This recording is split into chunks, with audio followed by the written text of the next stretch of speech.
The following program is rated TV MAL. It contains strong language and is intended only for mature audiences.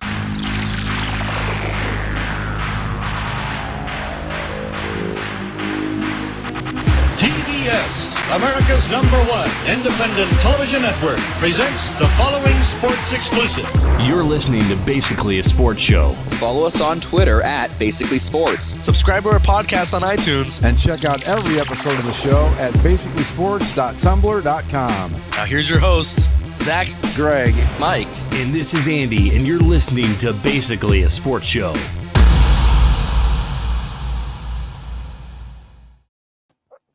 And half here, as usual.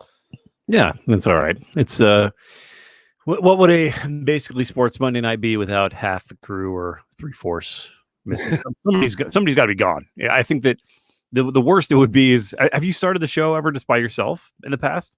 No, never. Not since we started going live. No, I thought I was going to one night, but you showed up right at the last second. Well, saved me, but yeah. One night I thought, I'm like, well, I'm gonna have to just talk to myself, I guess, for a little while. But yeah, it's kind of a tradition at this point. But yeah, I have a lot of respect for people who work solo in the in the radio industry for sure. But podcasting is just, I mean, with radio, I guess you're live, so there is that extra impetus on having to generate your own content, fill your own silences, and just kind of talk to yourself. There's very few people that can do it well. I did it when I used to do the sports talk show back in the mid 90s. I had a guy that was with me, and there was a couple times where he was out, and he wasn't really, he was my on-air partner, but I did, the majority of the talking and stuff.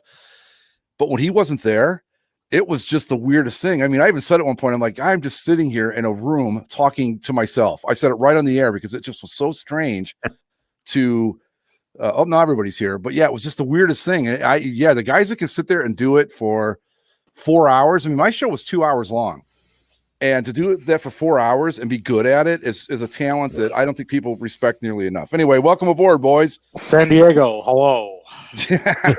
Oh yeah. Speaking of that, rest in peace, Larry King, one of the pioneers. Love him or hate him, he was one of the first guys to do it. I am dead now. Let's go. Do you guys remember when he used to do that USA Today column? This was years ago. Vaguely, yeah. And it was weird, right? Didn't he have like ellipses between all these random thoughts and just? Yeah, it was like if you sat down, smoked a joint, and said, "Okay, these are the things that I think," in 500 words. That's what it was. I believe that Sgt. Pepper's is the greatest Beatles album, followed by, what's a pretty good movie? Goodfellas. Followed by, I like ketchup on my hot dogs. That's what his column was. Every single Twitter. week. It was basically Twitter for exactly. USA Today back in the 90s. Okay. Yeah, exactly.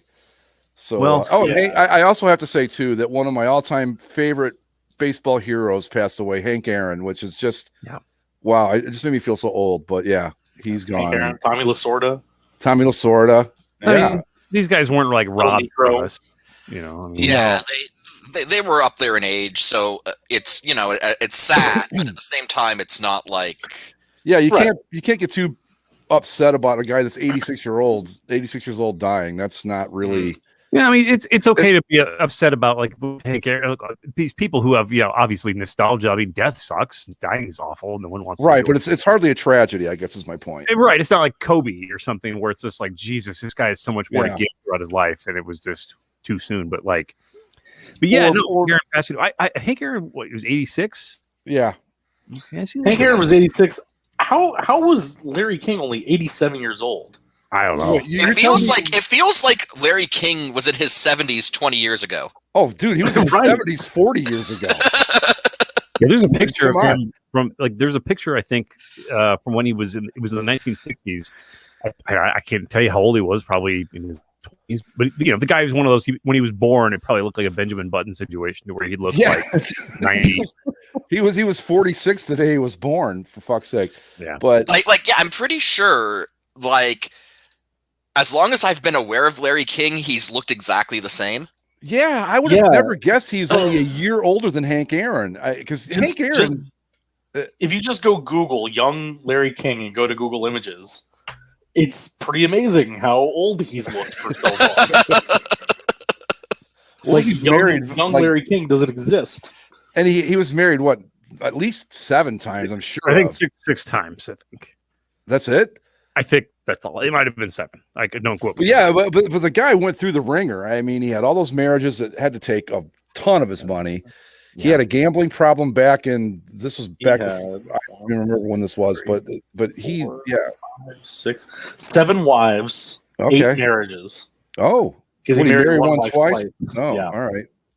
Oh, yeah. Consecutively, or like married her like at wife 3 and then went back to her at wife 7. Well, he had wife 1, which only lasted a year. Wife 2, which lasted less than a year. Wife 3 lasted 2 years. Then they divorced. Then he married wife 4 for 4 years. Divorced. Then married wife 3 again. That's for awesome. 5 years. That is so cool. Then divorced. Then married wife 6 for what is that? 7 years. Then married wife 7 for 5 years, 3 years, and then his last wife was the longest, from 97 to 2019. Well, you know what's remarkable too about him? Not only did he look old all the time, but his wives always looked 35, no matter what. Yeah. His last wife, I just saw a picture, was like much younger than him, and also much taller than he was. Dude, they were all younger than him. I don't know about the taller part, but they were all much younger than him. Even back his first marriage was probably because he was 60, even though he was 20. And yeah, his wives were always. I would look at them and go, "Wow, it's pretty obvious what you're doing here." But okay, it's a free country. Do what you want. He only had 5 kids. So, wow. Oh well, we got breaking political news, people. Oh God, what is it? Boy. Donald Trump in Mar-a-Lago, Florida, has established the office of the former president. I don't care. I just don't care. I really don't. You know what? It's over, and that's that. And let's move forward. That's the way I feel about that. We have a country. We survived the inauguration. Everyone, well done. Yeah. We didn't have to turn this show into the emergency broadcast system. Shit, was that just last week? Yeah. Wow. This was gonna be our emergency broadcast show if like the country descended into civil war over the inauguration, but we made it. I think everything's quieting down, which is good. Yeah. You know what was nice? On inauguration night, they had their very first press briefing with the new press secretary and the press corps, and it was thoroughly and pleasantly boring. Yep. Yeah.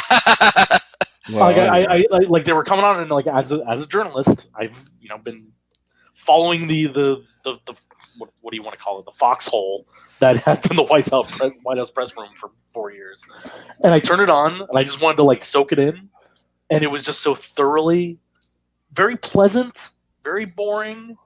Just like, oh, you know what? I don't have that answer for you right now, but I'll come back to you tomorrow with some info. And it's just like, oh, okay.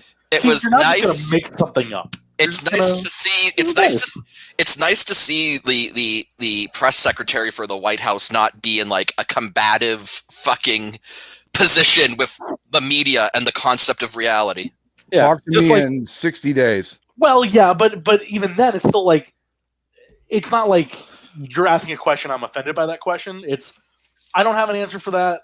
I'm going to go find an answer. Or if it is false, just like, no, or she's literally a couple times, I've seen more of them, has said like, I don't know the president. I haven't talked to the president specifically about that, but I will ask.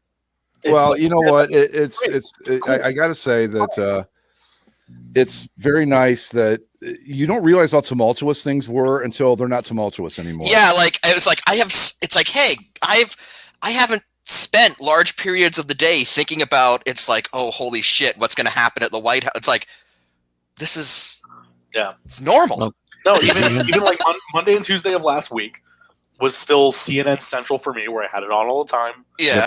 Just waiting. Watched it all day for the inauguration day. As I said, I stayed up to watch that press briefing. And then Thursday, I tried like having it on during the day on Thursday. And it like an hour and a half in, I was like, you know what? This is boring. You're free now.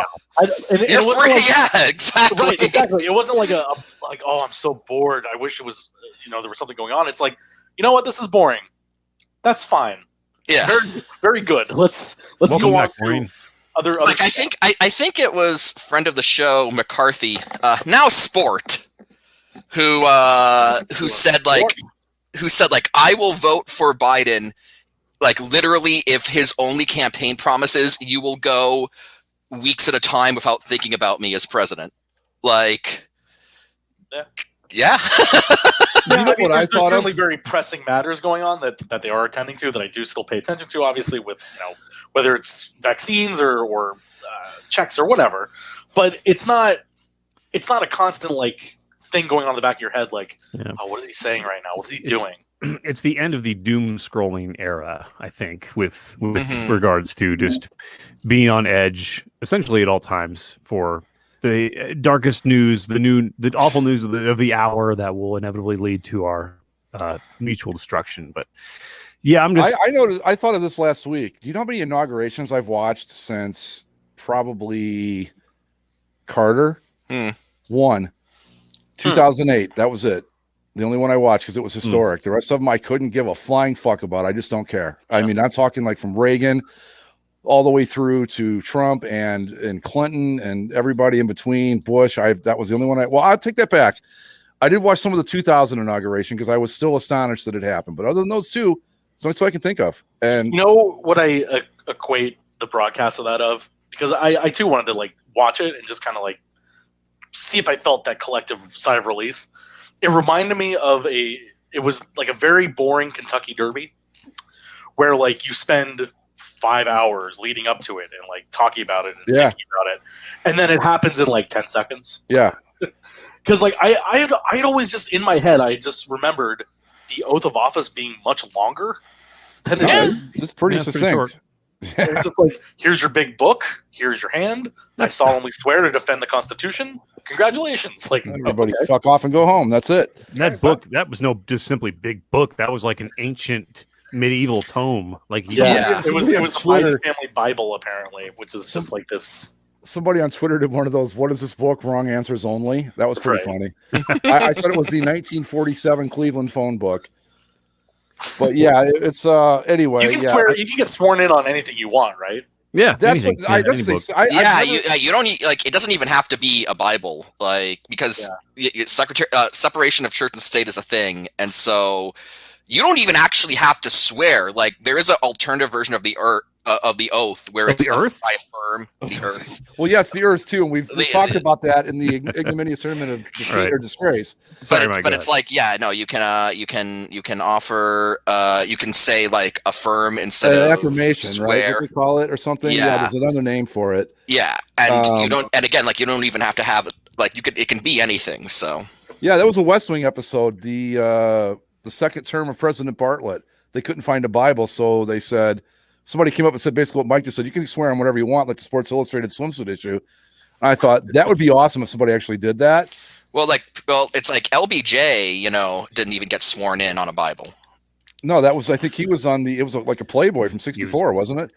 No. I think it was just like some like small book of prayers that they happened to have on the plane. Yeah, it was no guts, no glory, man. Come on.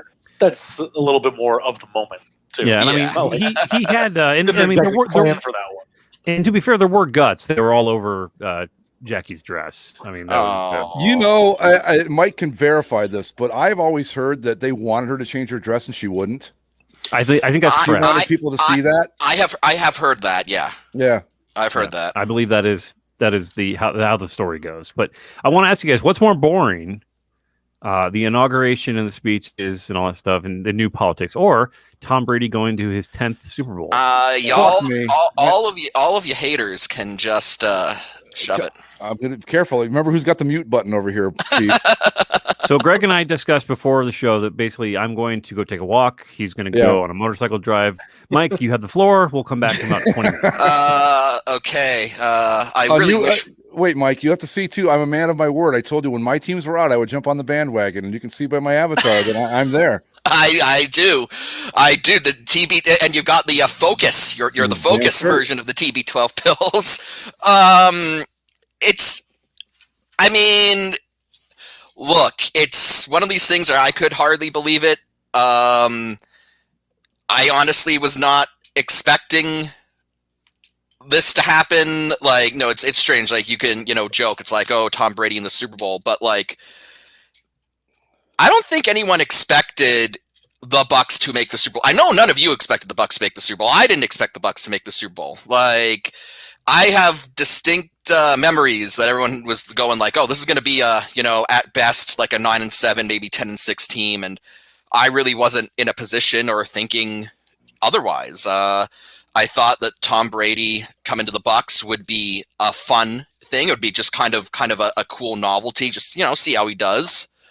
And, it was kind of shaky at first, and there was a stretch in the middle of the season where things weren't going super well, but they have played very well since the playoffs started. I mean, Washington, they beat that. That was expected. Nobody thought. I mean, I know that we talked about how the Saints didn't look that great, but I've spoken to a lot of people who were like, oh, the Saints, ran them out of town 2 times during the regular season, and then they came back and beat them. And I did not think that they were going to beat Green Bay. Like, I mean, I picked them.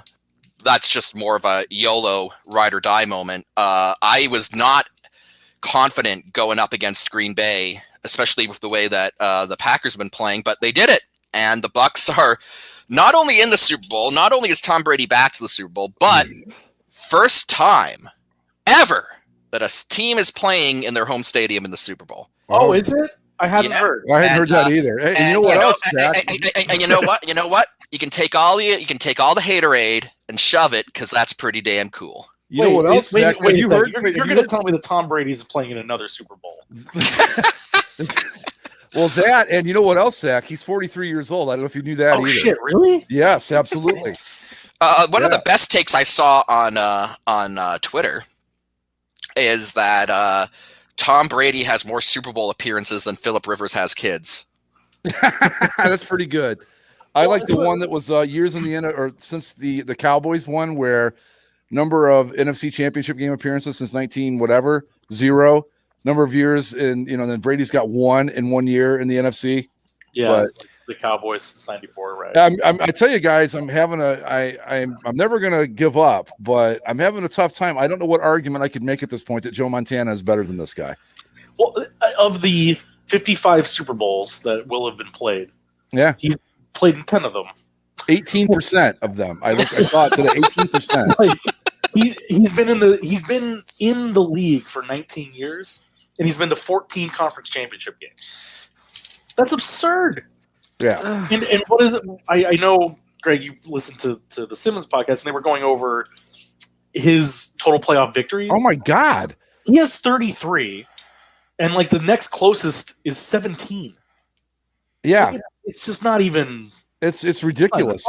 I mean, I will always make the case that I think he would have been great in any era, but... I think that there were a couple guys from the 80s when the defensive rules weren't as strict as they are now that would have excelled just as much as he has. But I don't know how you make an argument this guy is the best that's ever played the game. And believe me, I want to make that argument. I just can't anymore. The problem when you start talking about eras, and this isn't just football. Wait a minute. Am I allowed to kick people out of the chat? This is every this is every single sort of sport where we talk about eras, because this stuff comes up when you talk about, because people have been comparing Wayne Gretzky and Ovechkin lately, as Ovechkin kind of inches closer to the goal milestone. It's like, oh well, Gretzky, his stats are inflated because he played in a period of high scoring, and it's like, you can't start invalidating people based on quote unquote the era they played in, because sure, if you can, I just did.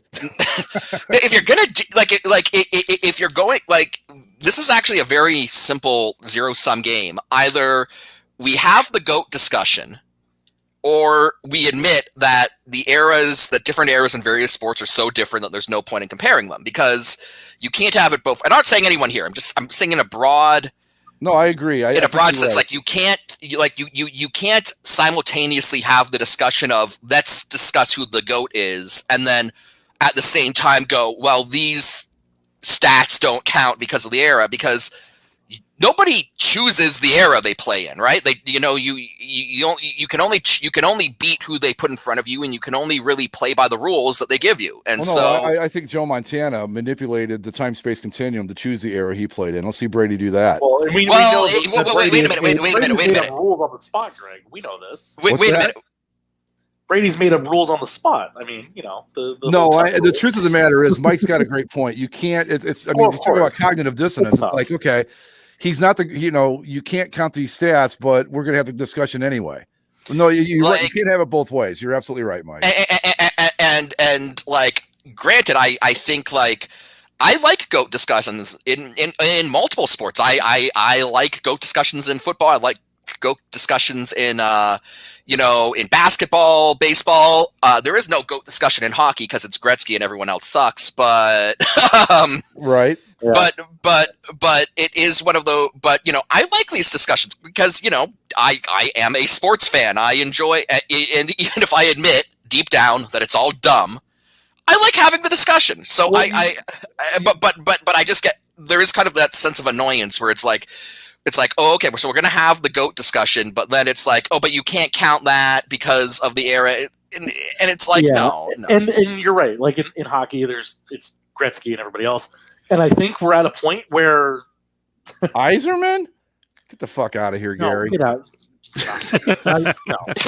Okay, Yzer. Okay. Moving on. Right. So, like, even I know we're at a point where, I mean, anybody that's listened to this show for long enough knows the knocked out drag out Mike and I once had over Tom Brady and Peyton Manning. Which is really kind of ultimately, looking back, dumb, considering that's a real 1A, 1B situation. Right. Well, at the time, it certainly was. At the time, it certainly was. But now that we've gotten, like, Brady's gotten a couple more, and he's been to 3 out of the last 4, and he's still doing this at the rate he is, and now he could do it with. He could do the same thing Peyton did, where he did it with another team. But not only that, it would be. Yeah, he's going to take the one thing Peyton Manning had over him and take that too now. Like, no, now I've got one with 2 teams too. Well, but right, and even when you say like, oh, well, Joe Montana, and it's like, well, he never lost a Super Bowl. It's like, okay, But he went to less of them. Tom Brady will have won more Super Bowls. Lost more Super Bowls than Montana went to, and still won more Super Bowls. This has gotten to the point. It's gotten to the point. Going back to Hank Aaron for a second, where people go, if you took away his 756 home runs or 755, he'd still have 3,000 hits. That's what Brady is right now. It's like you take away Gretzky's goals, and he still leads the league in points to do his right. You can make all the, and look, I've never disliked Tom Brady. I'm getting real tired of him. I'll be honest about that. But the truth of the matter is, it is all but impossible at this point to really sit down and make a serious argument where if you're being true to yourself and being honest, you go, you know what, he's not the greatest ever, because I don't know is anybody ever going to touch these records? I mean, we're like watching the football Babe Ruth. In terms of playoff wins, no. Yeah. I hesitate to say, never, because again, going back to hockey, there were people who thought like Gordie Howe's records would never be touched, and then Wayne Gretzky kind of obliterated them. Ironically, Gretzky obliterated Howe's records to such an extent that, like, it is ultimately very possible that many of Gretzky's records will probably never be touched because they're absurd. But at the same time, it, broadly speaking, never say never. Like, someone might come along, but like, I think in terms of like, I think it's ultimately longevity, because you look at what's going on. Ben Roethlisberger's clearly near the end. Phillip Rivers called it quits. Breeze called it quits. I don't think Aaron Rodgers is retiring, but he did give that, sounds like he's going to leave the Packers, probably. Yeah, please, it sounds like please leave. Fuck off. But you look at it, and again, like, I don't mean to keep bringing up like, oh, he's 43 years old, but like, again, guys, he's 43 years old. Right. That's like, right. And so like, and that's why it kind of segues into like the other story that's going to be just driven into the ground over the next 2 weeks. It's the GOAT versus the next GOAT with Brady versus Mahomes. Because if Mahomes goes and wins now, that'd be what, 2 championships in his first 3 years? Yep. Yes. Depending on whether he gets his head rattled again in the rest. Well, yeah, no. Mahomes is the next GOAT, assuming that his brains don't get irreversibly scrambled at some point. Right. He's a guy that with his skill set and like the team that's built there, they're gonna like they were good last year. They're good this year. They're gonna be good next year. Like they could very well if they win, they could possibly be a three-peat sort of team. But they kind of did the Golden State Warriors thing where they kind of got lucky / gamed the salary cap system to keep a pretty good core around longer than they would perhaps otherwise be able to. Yeah. But that's by far not a criticism. Like, good on if you can do it, why not? The thing with Mahomes is, and again, like these two played in a AFC championship game not too long ago. So I'm sure, the marketing team in the NFL got everything that they, fucking wanted out of this. I don't know. Light questions. Grimace. I don't know, whatever. I just kind of had some fun. So you guys remember, this is probably 20 years ago, ESPN, I think ESPN Classic did their Sports Century top 100 athletes. Yep. Mm-hmm. So where does Tom Brady fall? Like, because Jordan is, I'll just kind of go through the top 10 here, I guess. Jordan, Ruth, Ali, Jim Brown, Gretzky, Jesse Owens, Jim Thorpe, Willie Mays, Jack Nicklaus, Babe Deirdrickson. Does Brady even make the top 10? That was 1 to 10, so Jordan was number 1. Correct. And this was only through the 20th century, so obviously there's probably maybe some athletes in the past 20 years they supplant the top 10. But does Brady crack that? Yeah, probably. Yeah, I think so. I would, yeah. There's certainly some guys on there that have some greatness that's kind of, intangible. And like Brady, yes, he has intangibles on the field, but like Brady has a very solid case of like, no, he has 10 championships and this many wins and blah, blah, blah, blah. It's not like he was a hero to many. No, he's just a goober that doesn't eat strawberries and wins football. Whereas like Jesse Owens is an entirely different conversation. Right. Same with Ali. He was an incredible athlete, but yes, Ali as well. And even Babe Ruth. Babe Ruth, you have hard numbers with him, but he was such a cultural. Legendary. Yeah, he was like a cultural thing. At the time, their list is certainly not like about statistical achievement. It's about cultural transcendence and like magnitude of importance to any given sport or league. But like, just to answer the person in the chat, Stephen, this list ended. This was like put together in 1999. So yeah, it was for the new millennium. It was for 2000. So there's a lot of things. Anything since, I was looking around. Now, do you remember all those stupid tournaments they had? Oh yeah. Who's Now? Oh god, I remember watching Who's Now and like I was young at the time, and so you would have thought I'd be into it, but no, I was just utterly bored by it. Yeah, some of the stuff they do for young people, it's like they don't get it because young people go, "This is stupid. I don't care if I am only 15." I remember they had fucking like Kevin James and Adam Sandler on discussing like Who's Now, and I'm like, I don't even know what now means, right? And I'm pretty sure Kevin James isn't going to be the arbiter of it. So Kevin James was certainly then. So that was, I mean, this was 2007 when that ran. Do you remember who won? The Who's Now? Yes. It was Tiger, wasn't it? Tiger Woods defeat LeBron James. Yeah. But you look at that Sports Century list now. I mean, LeBron's not on there. LeBron, Phelps, certainly. I mean, there's plenty of like basically anybody for the last 20 years. There's tons of the Olympians and stuff like that. But I mean, I still feel hard pressed that like it'd take a lot to get into that top 10.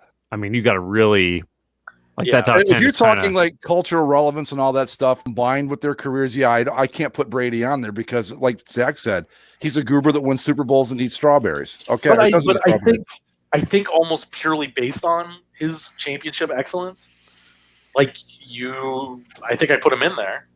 Oh, sure. I'd probably put him in like purely based on his career numbers alone. Yeah. Okay, like so it's incredible, and because of the place that the NFL holds in the hierarchy of American sport. Yeah, when Jim Thorpe was doing his thing, it was the NFL was a sideshow basically. If he even played the NFL, I'm not even sure. I mean, like Jackie Robinson is 15. You can't put him ahead of Jackie Robinson. Well, then I'd argue that Jackie Robinson probably should be in the top 10 himself. Like, I would agree with that. That's ranked incredibly low for cultural relevance. But like, what Jackie Robinson's numbers don't hold up. I know this. No, but the guy hit 311 or whatever in his rookie season when he was going through the most brutal racism anybody's ever experienced in sports. Right. You know, I think that you can put him in a normal season, he might hit 380. I mean, who knows? I mean, really, if we're taking all that into account, is Jordan even number one on that list? Yes, Jordan is number one. I know he's number. He's on that list. Together, I think he has to be. Yeah. I think. Yeah, I mean, to me, Jordan, because he is. Yeah, I mean, Babe Ruth was in a very protected era of media. I feel like if Ruth was in media of the 80s and 90s, maybe even the 70s, like a lot of his transgressions would have been made public and his star would have been pretty tarnished. But because he was still in that era of sports reporting where it was beneficial to make these guys legends in their own time and kind of sweep the dirty, nasty shit under the rug, Babe Ruth became just a living American legend. Whereas like Michael Jordan, go ahead. Where was Gretzky on that list? 5.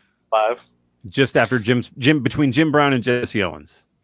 See, I think with Jordan, he's got to be number one because he's he's probably bigger than Babe Ruth ever was when you get right down to it. I mean, the guy was a worldwide phenomenon. In terms of like a cultural thing, like a lot of people who have been born like after don't really understand just how ever present Michael Jordan was in just not just being a sports fan, but like just being alive and aware of the world in the late 90s. Like Michael Jordan was everything. Yeah, I mean you had started with the Looney Tunes. Yeah, which LeBron is about to be cheapened. I also think too that you can't that can never be replicated because of everything's so splintered and fractured now with so many different things. Like you can never achieve that level of Q rating, for lack of a better word. And again, certainly this is a very North American centric list because I'm sure if we took this list to Spain, they wouldn't put Michael Jordan number one. They might.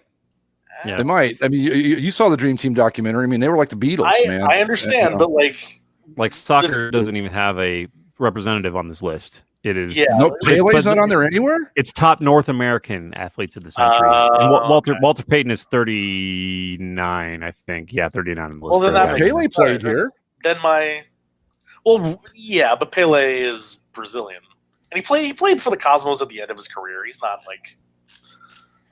Yeah, but I mean, if I know who he is, and he plays soccer, he's got to be pretty famous. He played for the Cosmos at the end of his career, but here's the hot take. It's a hot take from Mike. Nobody cares about the NASL. So nobody cares about soccer, dude. Let's be honest about it. Right, Andy? Back me up on this, bro. No. Let's get your European diving trash game out of here. Go right, exactly. So, by the way, this is where Andy does in fact embrace his Americanness. He's just like. If hating soccer makes me, if that's embracing my Americanness, then I might as well be dressed in red, white, and blue right now. Soccer is a boring game. It's slow. It's played on too big of a field. Anyway, just to show you, there are 5 horses on this list. By the way, Secretariat. Let me see if I can guess them all. Secretariat, Seabiscuit, Seattle Secretariat is 35. No Seabiscuit. War, whatever. Man of War. Man of War on there. And the horse that what the hell was it? Citation. Someone named a horse Citation. Yes. Oh, dude, there's some of the. I mean, you're questioning Citation after Secretariat? Come on. Fuck. Secretariat was that, but to make a point of that, Secretariat at the time, and I was like just a kid, but my God, that horse was just the biggest thing going for however long the Triple Crown lasts. I mean, he was like a celebrity. I'm surprised. O.J. Simpson made this list. I wonder. Well, you kill a couple people, it's going to get you some notoriety. I would think. He's pretty famous. I don't think it was for his play. Yeah, I mean, again, that's a very debatable thing that OJ making this list because I mean, I feel like he would not make a modern list, right? I mean, people. To be fair, and we only know him now as a guy who killed people with a knife, but he was really good. Though. He was really good. I mean, he was a good player, and he was well liked on TV. Oh yeah. He was in movies, commercials, Hertz, and I mean, he was a big time name. Yeah, that's why I think that if I don't know, let me pick a running back from that same era. Well, I don't know any other running backs from that era, to be honest. But let's say that Walter Payton does the exact same thing. It does not get near the notoriety that OJ did. Maybe people know who he is and all that, but Walter Payton never achieved that level of national celebrity that OJ did. And OJ was good. I mean, Payton's, I think, a better running back by a long shot. Well, not a long shot, but OJ was huge, man. He was like a big thing in the 70s and 80s, and people loved him. He did Monday Night Football. He was doing the NBC stuff and all that. He was everywhere, and then he went out and he was in Naked Gun, right? Yeah, right. Naked Gun. They were writing a movie for him all on his own, a whole franchise for him based on Naked Gun, and they threw that shit in the trash as soon as the headline came. It's bizarre to me. There's only 6 I can only imagine why. 7 boxers, 6 hockey players, 6 golfers. 6 golfers. 6. So you got 6 for Tiger, hockey. Jack Nicklaus, Arnold Palmer. I wouldn't know the other 3. Tiger's not on the list. Bobby Jones probably. Tiger's not on the list. No, I mean he probably was because it was made in '99, right? He only this is right as his 97, 99. Wow. Yeah, I mean there's a few auto racing in there. A lot of track and field Petty, guys. Dale Earnhardt, right? Dale Earnhardt. I'm sure he is. No, he is not. It's let me see. Richard Petty. I don't recognize some of the names. I'm sure you would recognize them right off the page. I don't, but Junior Johnson, is he on there? Anyway. Walter Johnson, Jack. No, I don't know. Yeah, but I mean, if you look at this, some of these people on this list, like Julius Erving, 44, Pete Rose, 56, like Stan Musial, 61. There's a lot of. It's hard. You're hard pressed to find. Sorry, what? Stan Musial's ranked lower than Pete Rose. I believe so. Well, that's some bullshit. Yeah, by 5 spots. But Pete Rose, again, it might have been from the transcendence of his cheating, the cheating kind of transcended sport. Oh, okay, that I go along with because he was look, Rose. The thing that Rose did was he showed up every day. He wasn't a particularly great hitter. He wasn't a particularly great anything, but he just played his ass off. So I guess you got to give him credit for that. I don't know.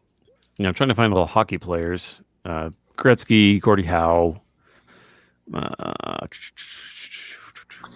'99, I guess it would be Gretzky, Gordie Howe, Brett Hall, Bobby Hull. Oh, Bobby Orr's probably on there, right? Yeah, he's 31. Ken Dryden, maybe. It doesn't look like it. Wow. Well, anyway, I mean to say this about Gretzky since we first brought him up. I got to see the guy play when he was, 53 or whatever, when he was playing for the Rangers. and I have not watched nearly as much hockey as you guys have, but I've watched my share of it. He's the best I've ever seen on the ice. It's just that simple. And at that age, even, it was just amazing to me. He was, like I said, it was the Rangers and the Sabres at Madison Square Garden. And even at that age, every time he was on the ice, it was, you could just feel it. Like he was just doing things that you just couldn't imagine. It was just amazing to me. I remember reading Jeremy Roenick's autobiography, Interesting Cat. He's an interesting cat, not the title of the book. Currently locked in a straights right lawsuit with NBC. Yeah. A what? Yeah, when he got fired, he claimed they were violating his rights as a straight man because of why he was fired. All right. What special rights do we? Was that because he was saying shit like? He wanted to have a threesome with the host and his wife. Oh, right, yeah. Patrick Sharp was a beautiful man, and he would have to think about it if Patrick Sharp asked to have sex with him. Well, it sounds to me like his rights weren't violated as much as he was just saying some stupid shit on the air. It just kind of just sounds like he was being a creep on air. Yeah, right. And I mean that's Roenick. But I mean anyway, the whole point of what I was bringing up was that he was talking about when Gretzky was coaching the Coyotes. And he was really frustrated as a coach. He didn't do very well, and Roenick was trying to hazard out why Gretzky was such a mediocre to poor coach. And a couple of guys who used to play with Gretzky essentially said that, Gretzky for his entire life has been playing a different sport. He sees hockey in a completely different way to where, people just they can never understand or comprehend how he sees it. It was all so instinctual for him. So it's like, what's he gonna say? Like, hey, why didn't you see the play developing, 3 steps ahead? And because I can't, coach. It's like, because I'm not you, Wayne. That's why. No, that's the same thing why people pointed to Magic Johnson being a terrible coach for the Lakers, because he just the instincts are not there. It's all muscle memory. And it's funny though, because Larry Bird was the same way, and he turned out to be a halfway decent coach and a pretty good front office guy. So it's weird how that works out sometimes. Yeah, it's just I mean, some guys are better at explaining it, probably. Like, well, it's one thing to be able to see it; it's another to be able to walk somebody through the process. Again, going back to when I saw Gretzky play in person, I think that all that his age just made it more fair for everybody else. It was really what happened. Well, Larry Bird, the guy, you could still. I can't explain it. You just had to see it in person. But it was like every time he got near the net or anywhere close, and their in their offensive end, you could see they're just like one Gretzky pass away from scoring a goal here every single time, every shift he took. It was just amazing. I'd never seen anything like it. I mean, Larry Bird was a reasonably successful coach. Yeah, and I think president or something like that for the Pacers. I was after the disappointment of my Packers losing in the title game yesterday. Fortunately, ESPN2 was showing the Lakers Celtics 30 for 30. Nice. So I watched that, and that's really good. That's just such a fun watch. Let's swing all the way back and talk about your Packers for a second, Greg. Well, I want to get to 3 things about this. First off, I didn't know that Greg Williams got hired as the defensive coordinator of the Packers, but good for him. Brady, everybody's like Brady. It's like he did everything in his power to hand that game to the Packers in the second half, and they just couldn't do anything with it. Yeah. I mean, so let's get off that horse for a second, but it was not a very good game, to be honest about it, by either team. I mean, I will say this: the Buccaneers' defense way better than I thought it was. Way better than I thought it was. The Bucs' defense was great, but the Packers, first off, dropped several opportunities that they could have scored early in the game. But the thing that everyone's going to keep pointing back to, because again, they dropped that 2-point conversion, they gave up the touchdown right at the end of the half. The Packers did plenty to shoot themselves in the foot through the first 2/3 of the game. But here we are again with another NFL head coach, supposedly the smartest guy on the field. Right. And they don't know how to count. Yeah. Or they just don't realize that, hey, maybe giving Tom Brady the ball with 2 minutes left, you're not going to get it back. I think that there are very few teams in the NFL that you can give them the ball back with that little time left and ever see it again. There's the Jets probably. And even if you do get it back, you're going to get back with 45 seconds left? Yeah, and with Aaron Rodgers, that's probably plenty, but still, Well, if you're going to do we have Aaron Rodgers, kind of what we said to the the Adidas designers when it came to the reverse retro stuff. Commit, you cowards! You have Aaron Rodgers. Fourth down. Go 7. Go for it. Go for it. Even if you don't, and you give the ball back, you still have to make a stop, which is what you'd have to do. Well, they were down 8 points. So you kick the field goal. Guess what, moron? You still need to go score another touchdown. Yep. Yeah. Either way, going for the touchdown or kicking the field goal, even if it's a failed fourth down attempt or a good field goal, you still need to score another touchdown and you still need to stop Tom Brady. So why not go for it? Exactly. If it was 10 points, take the field goal. Okay, then you got to score the touchdown anyway. But now you're closer. You took a 1-score game and made it a 2-score game by kicking the field goal. Mm-hmm. Yeah. And especially again, if you were on the 25, maybe it's a different idea. Okay, you're farther away, kick it and try. But you're at the goddamn 7, and you have Aaron Rodgers who can move a little bit. So when does it fall on Rodgers? Because Rodgers had a pass. My next point, also true. Yeah, and he decided to throw it, thinking that he had 4 downs. Now, the thing is, after the game, he said that the field goal was not his decision. But you know what, man? You're Aaron fucking Rodgers, and Pat LaFleur after the game, like, extolled the wonder, and I hope to hell he comes back next year. He's the heart and soul of the team. Well, I'm guessing if Rodgers had any fucking balls, he would have told the Flower that, like, hey, listen, man, it's 4th inning. I'm Aaron Rodgers. I'm going to go for it. Like, what the hell? Like, that's the difference between Rodgers and Brady. That is the difference between Rodgers and Brady, because and what the hell was he throwing it for anyway? I mean, like, Jesus Christ. He had a wide open. Aaron Rodgers isn't, a scrambling quarterback, so it is kind of so it's like maybe he wouldn't have made it, but he had as good a lane as he was ever going to get. If nothing else, he gets 5-6 yards and gets closer for a 4th down shot. Yeah, absolutely. But the thing with that is, they actually talked to Bruce Arians after the half, during the half, because the Bucks ended the first half of that. God! With that touchdown, right? Yeah. And way to go, Green Bay Packers! You are now the dumbest team in football, and you beat up the Jets for that award. So nice job. But what happened was that Bruce Arians said it's like that play, the decision to go for it was all Tom. Like, Tom came to me and was like, I like the matchup, let's go for it. Yeah, because that dude, I can't remember his name. The other King. Yeah, King, I think. Yeah. I think we could get open on that guy. Yeah,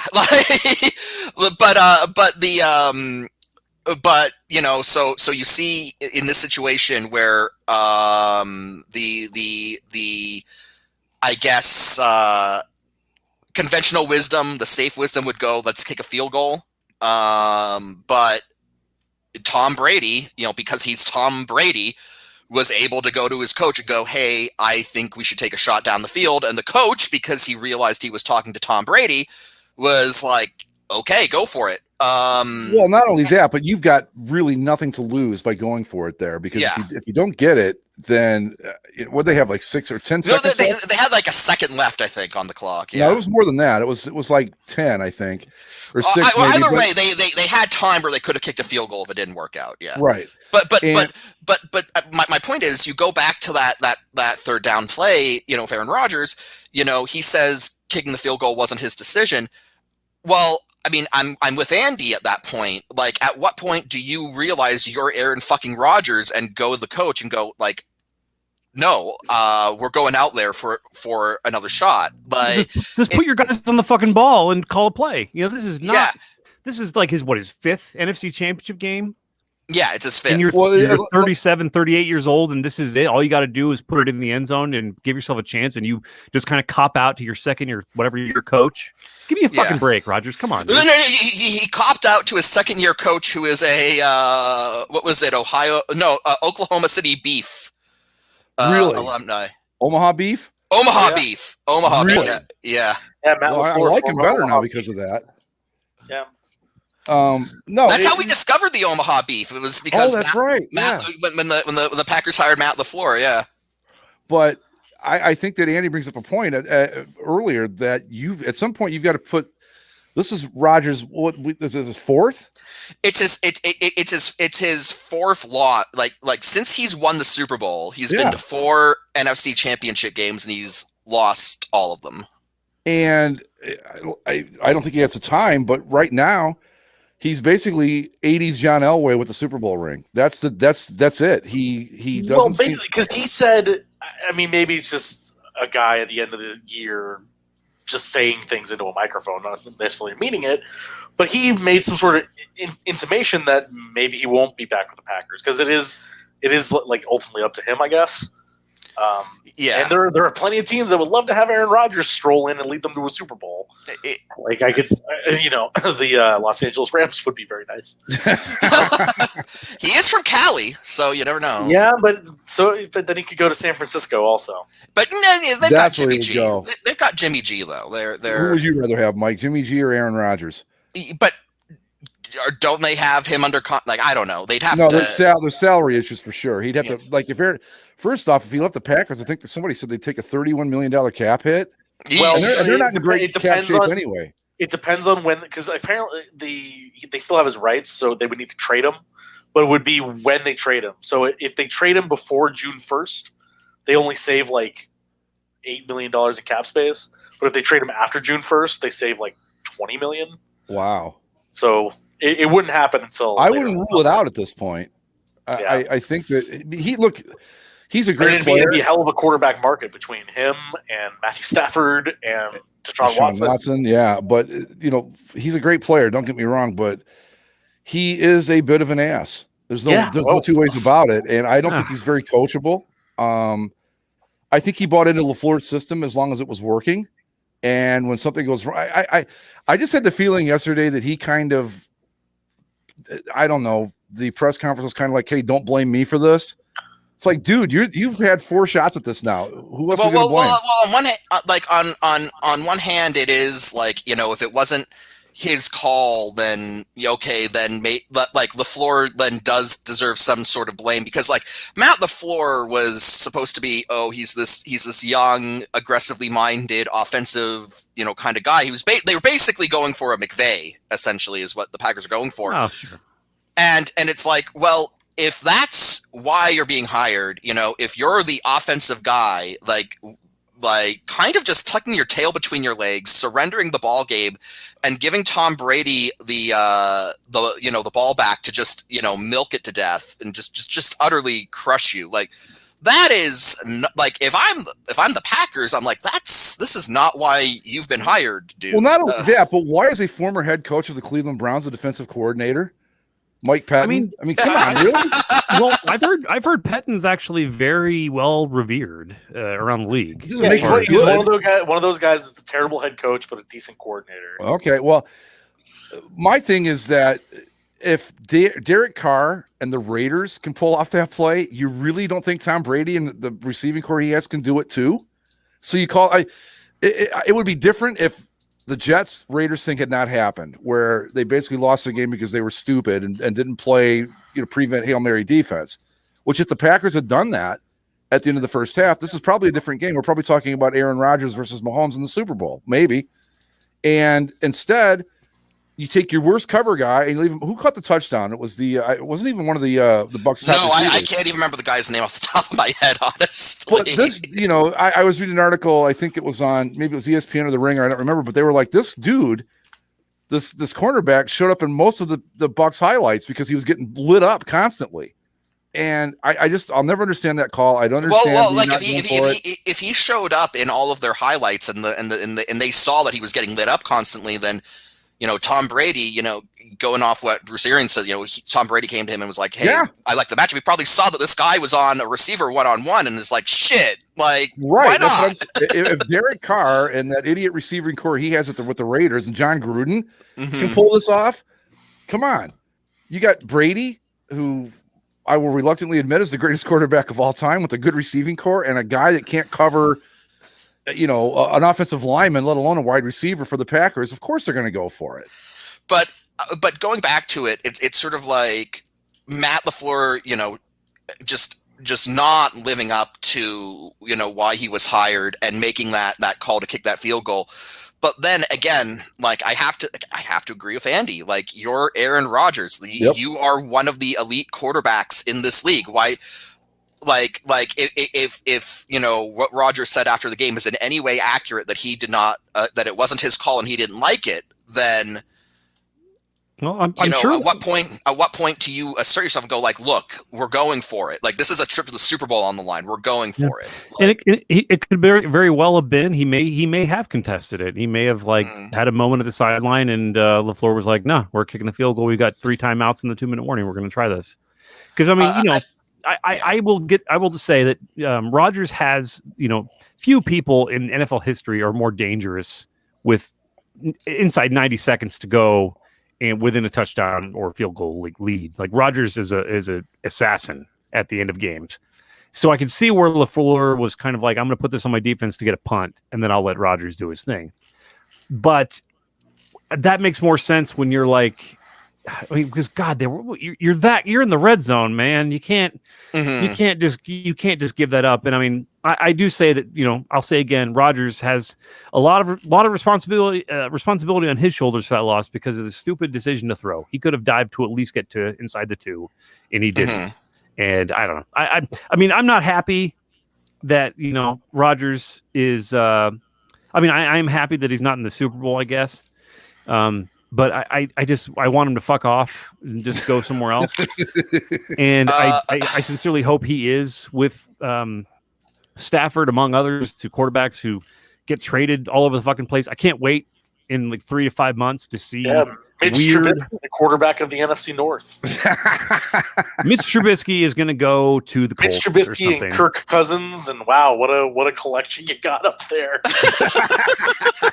Whatever. You just wait. The Bears are going to make a dumbass trade. Just wait. The Bears are going to make a dumbass trade to get either Derek Carr or Jimmy Garoppolo. They're going to do one of those two deals because they're desperate. They're going to overpay. I don't know if the Lions would do this. If I'm the Bears, I go after Matthew Stafford. No, they would. There's no way they will never trade inside especially with their fucking idiot coach, new head coach, Macho. Okay, who the fuck is that? Point your kneecaps. This team is gonna play like the city of Detroit. It's like. I think if they play like the city of Detroit, they're in trouble right out of the gate. Somebody I was talking to compared him to PC Principal. Yeah, from South Park. between this guy getting a job and the Texans interviewing Josh McCown, like what the hell is going on? Well, is Eric what did you say? Is Eric Bellamy like a secret Nazi or something, Zach? Like, if I'm Eric Bieniemy, Josh McCown gets a head coaching job, which first off would be hilarious, and I'm all for it. Josh McCown is apparently not in the finalist running for the job. The fact that he even made the conversation is damning. It's awesome. I mean, don't get me wrong, I love it, but it's also ridiculous. But that's total. The Islanders made their backup goalie GM vibes right there. Wow, really? That's pretty cool. Well, no, you don't remember? Garth Snow. Garth Snow. Oh God, yeah, right. Okay. Garth Snow, when he was made the Islanders GM, he was their backup goalie. Well, nice. Hey, you know what? I totally forgot about that, but you're right. Yeah. No, I just want to point out too that for the first time, and I don't remember how long, the Cleveland Browns have a much brighter future than the Green Bay Packers do right now. That's just something to think of. Yeah, I really believe that. The Browns are headed in the right direction. They fired Mike McCarthy, which all Packers fans were fine with, and basically brought in Matt LaFleur, and they're at the same spot they were when Mike McCarthy left. There's no difference that I can see. I mean, it's just people were saying at the start of the season that it's like last season. Okay, so last season they bring in LaFleur. He's this offensively minded young guy, and they were like, "Oh, he and Rodgers are gonna get along. Like he and Rodgers are gonna get along. They're gonna vibe." And then they had last season wasn't the best when it came to the Packers, but it was a situation where it's like, okay, like they made it to the NFC title game. Like that's not nothing. And then coming into this season, I heard a lot of people going, oh, he's going to be even like they're going to be even better. Like Rodgers and LaFleur are like have had an entire offseason get on the same page, and it looked like that was bearing fruit because the Packers, tore up the season, and then but they didn't play anybody. And then you look at what happened in the NFC title game, and it's like I was not getting offensive guru and star quarterback on the same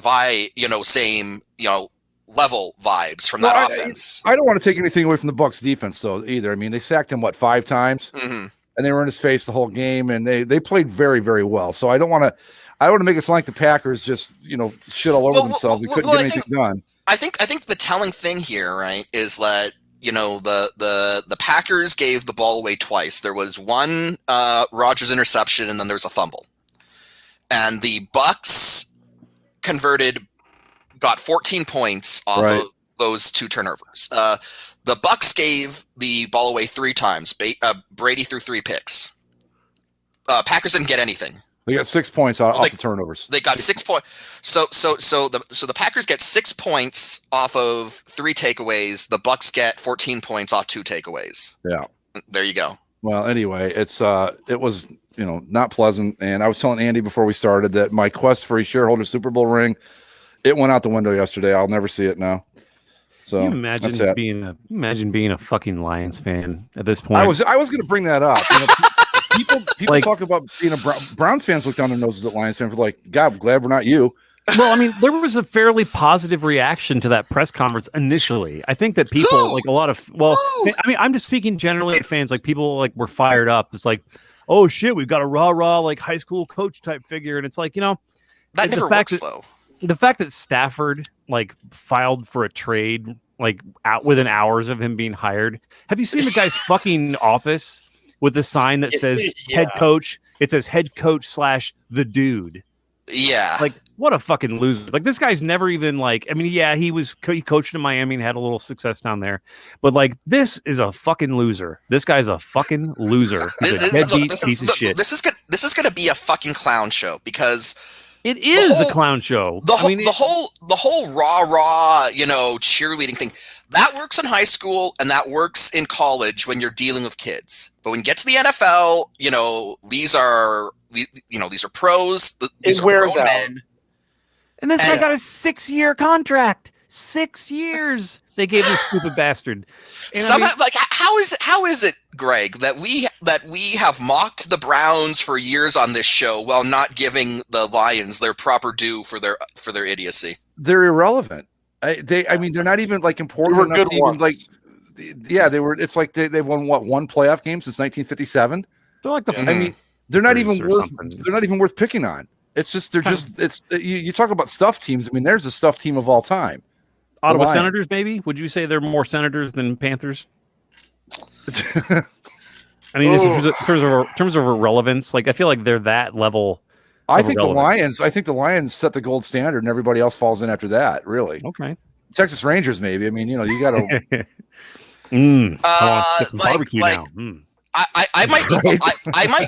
might be biased, just like being both a Leafs fan and Canadian. The Ottawa Senators always sort of stick in my mind, but for like me, when it comes to the NHL, like when I think of like the irrelevant teams, I think of.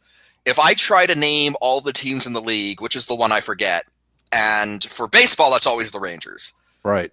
But for hockey, again, I could totally see how an American might, forget the Ottawa Senators exist. I don't have that experience, but the Senators made a Cup final at least. Yeah. Like they had some playoff success. Where like the Lions are okay, let's take away. I mean, I think I can name more Ottawa Senators right now from say, I don't know, 20 years or however long they've been around.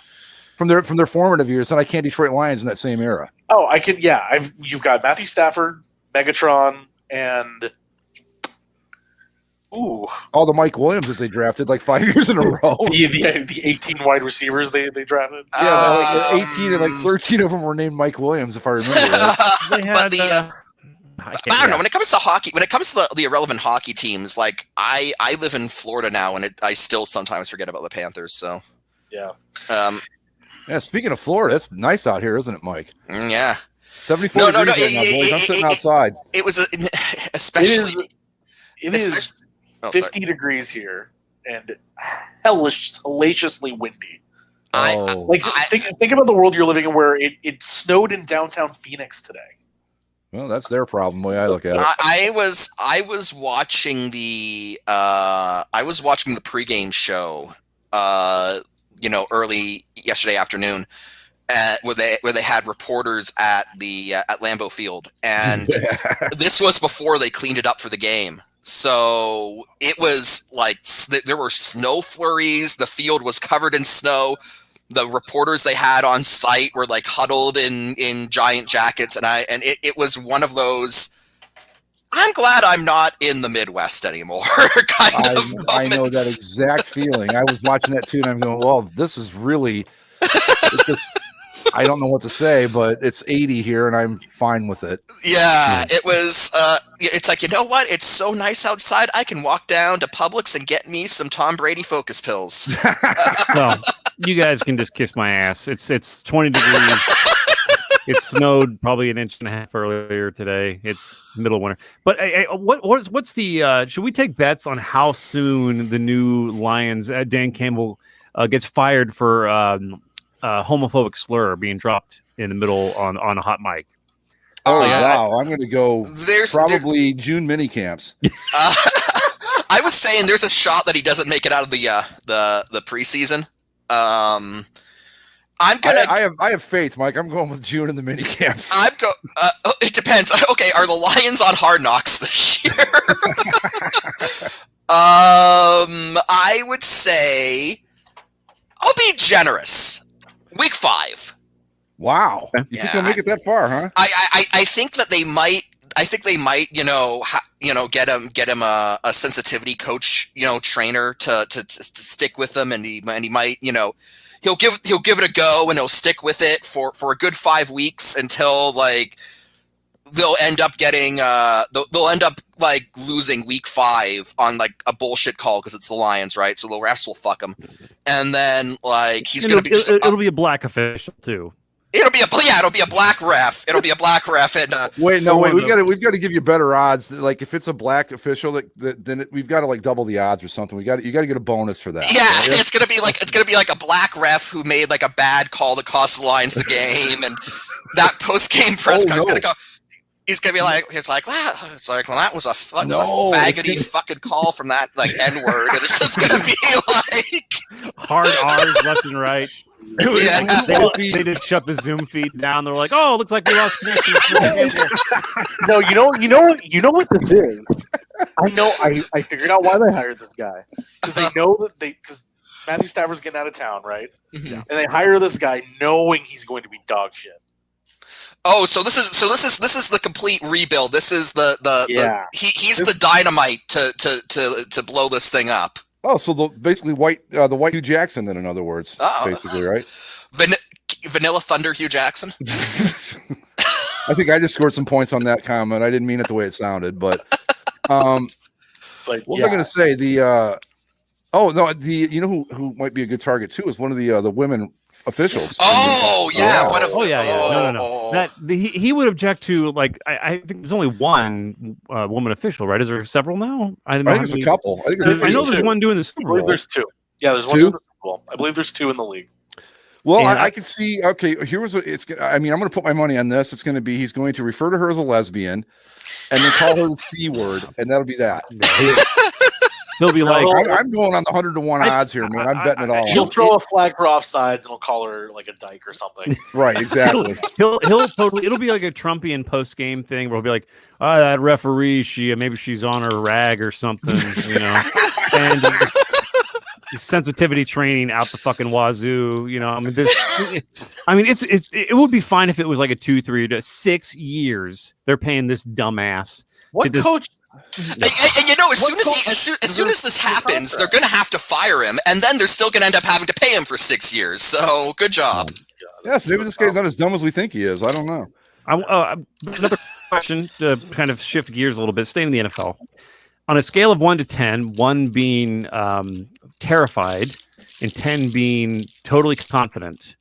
How do you feel Nike will handle the Cincinnati Bengals rebrand here in a few months? One. No, based on what they've done with Tampa and others, like, well, here's the only reason I pause. What stage of bargaining are we in at this point? No, the reason I pause is because I thought, it's just so easy, and then it's like, wait.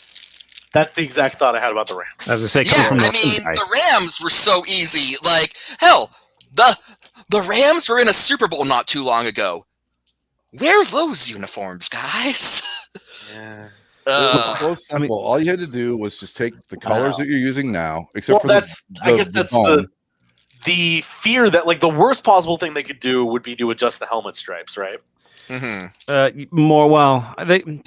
These uniforms now they have are just so terrible. I feel like they could do worse, but my fear is that they will get falconized to where they will do one minor thing. They'll put saying the front of the jersey is going to say the Natty or something. No, I worry that it'll be gradient. I worry gradient will be involved. It'll be a combination of boring and gradient to where it's here's what's going to happen. Here's what's going to happen. It's going to be gradient.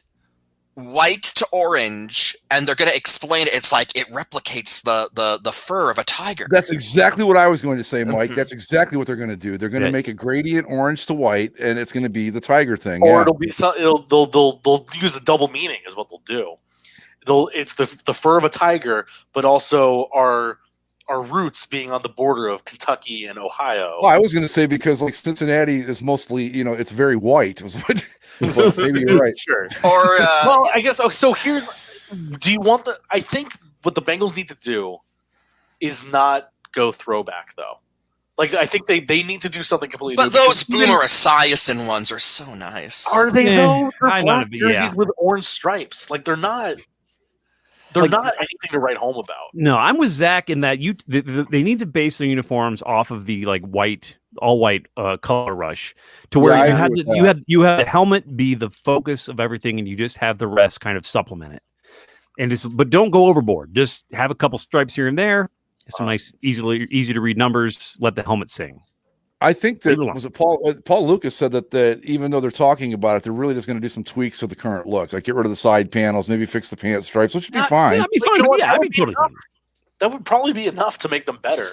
Oh, absolutely. I mean, they also need to get a new number font in there, and yes. And they need to get rid of that stupid B logo. Yeah. The B needs to go. Yeah. But I mean, like the color rush uniforms, I've never been a fan of like truncated stripes on pants, but if you just do like normal like tiger stripe, normal like football stripes on the pants, and that's not a bad look, really. My big fear is they've said that they're not changing the helmet, but as we saw with the Browns last offseason, when teams say we're not changing the helmet, that's a very loose term because the Browns got rid of that, carbon fiber look and they changed the face mask up. I think, did they? Maybe? No, the face mask was brown from the. Oh, okay. Well, they got rid of the carbon fiber look at least. So, like, you know what? I was looking at it. And to back that up too, Mike, the Rams said that they were keeping the horns on the helmet. Oh no, and they did. They kept horns on the helmet, just not the right ones. Oh no, they're gonna get some stupid tiger stripe pattern in there. It's gonna be awful. I was looking at speaking of the Browns and the carbon fiber. I think that actually happened before the disastrous uniform change. I think they did that a year or two before because somebody had posted like a history of the Browns helmets or something like that, and the carbon fiber was there and before that. I am like 99% sure the carbon fiber was introduced with those bullshit uniforms. That's what I thought too. That would have been my first. That's what I would have said too. But like I said, though, this was like one of those. I don't know. Paul Lucas retweets all this shit, and it's like, and you go, "Oh, this will be interesting," and it's like some fucking idiot that's worse than the worst idiot on the boards putting together their list, and you go, "Oh, this is just a moron." But whatever. But my big fear is that they're going to be like, we're not going to touch the uniforms, and then they end up, giving it a chrome face mask. Oh God! Right. They leave the helmet alone, but it's like, here's our little addition. Or it's like, or here's this patch it's a bunch of chili with spaghetti noodles, and it's like that's our Cincinnati chili homage with like, Yeah, they'll call the orange will change its name to Skyline Orange. Oh. It'll be the color of Skyline Chili. Skyline Chili. Have you guys ever had it? No. It's not that great. I wouldn't hang my hat on it if I were a place. I wouldn't. It's like fast food spaghetti with chili on top of it. It's not that good. I think my my worry when it comes to the Bengals uniforms is that the Bengals, their tiger stripes, I think present too many bad ideas that Nike won't be able to help themselves. Oh, if there's a team that Nike could really go full Nike on and just, oh my God, the disaster it could be, it's the Bengals. Well, yeah, I think whatever their alternate is going to be something to behold. But I think they can make a very not even, I don't want to say simple, but let's call it conservative, like Bengal tiger stripe template, and use that for the home and road and be fine. And then they'll probably give that, and then it'll be kind of like Atlanta, where Atlanta's home and roads aren't like wild. They're just all black with big ass numbers and a big ATL on the front. And can't forget that red swoop on the side. That's a scoop with a T, Zach. Get it right. Oh, sorry. Yes. Sorry. Now I'm depressed. But then the alternate is the stupid gradient, right? So it's like, right. It'll probably that's the best case scenario, I think. Best case is Jaguars. That's to me is the best case where you have is it? Well, to me, that's the safest escape because to where it's like you've got the helmet that stays the same. They do a little bit of overcorrection to simplicity, but it's passable to where you don't have anything really objectionable. It's just kind of dull. The Chargers, the Bucks, and the Browns all had great redesigns last season, but I get the distinct impression that they only happened because those teams just went to Nike and were like, "This is what we want." Keep your bullshit to yourself. Just give us the uniforms we want. Yeah, I'm not confident at all, Andy. Can I give myself a 0 on that? As in, like, I'm beyond terrified of what they're going to do. I would say you're maxing out at 1, but I'll let you have a 0.5. You're breaking the meter, so it's going to be. Maybe I'm wrong. I mean, it can't be worse than the fucking Jets. It can't be worse than the Jets or is it worse than the Titans? Do you think it'd be worse than Titans? But you got to remember you've got tiger stripes to work with here, and we saw what they did with the Titans. We've got swords on our shoulders now. You think their shoulders are swords? Yeah. Yes, and now you got I mean, I wouldn't be a bit surprised if we see a jersey that's all tiger stripes. And just for fun, put some LED lights on tiger stripe numbers. Oh yeah, or that. Yeah. I mean, here you go. Home, it's black and orange tiger stripes. Road, it's just tiger stripe numbers. We'll see. Because it's what springtime they're going to announce. Probably draft time. Draft. Yeah. Okay. Ideally, they will just fix what's wrong with it because I think that with a few tweaks, it could be a very solid look. But I've got no faith that's going to happen at all. We have some good news though in the world of uniforms. There is we definitely at least should give a few minutes to the Washington Capitals blue alternate navy alternates. I was going to bring these up. They're very gorgeous. Nice. Yeah. Oh yeah, no. It's pretty much their Winter Classic.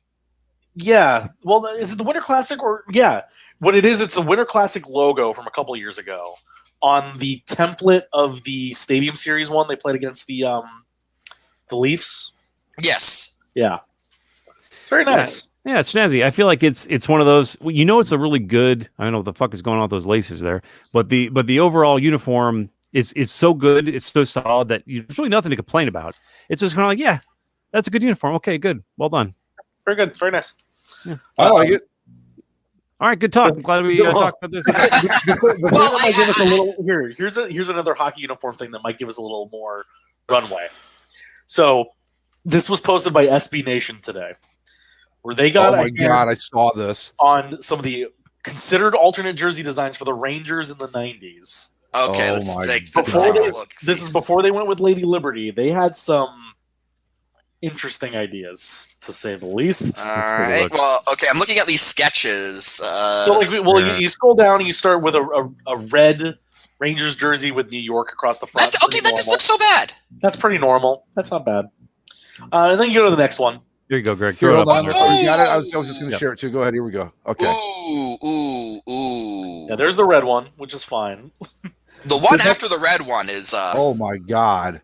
Something. It was bad enough Gretzky had to play in some of the shit he played in, but to put him in that, come on now. Now we're getting to the good stuff. What is that gradient supposed to be? You get some gradient on the sleeve. You get the updated like metallic Rangers font. It's the Rangers with the next font, Mike. They should have ended in a Z. It should have been RANGERZ. Right. Like speed serifs on there. Yeah. It's not enough that everything is diagonal and slanted, but everything needs to be pointy too. This looks like the jersey of someone who had their arm bitten off by a Tyrannosaurus. Like it looks like something just tore a guy's arm off. Anyway, sorry. Carry on, Zach. The next one is a beaut. What the fuck? Whoa. No, this isn't full. I love that they show Jeff Bukaboom as the other player.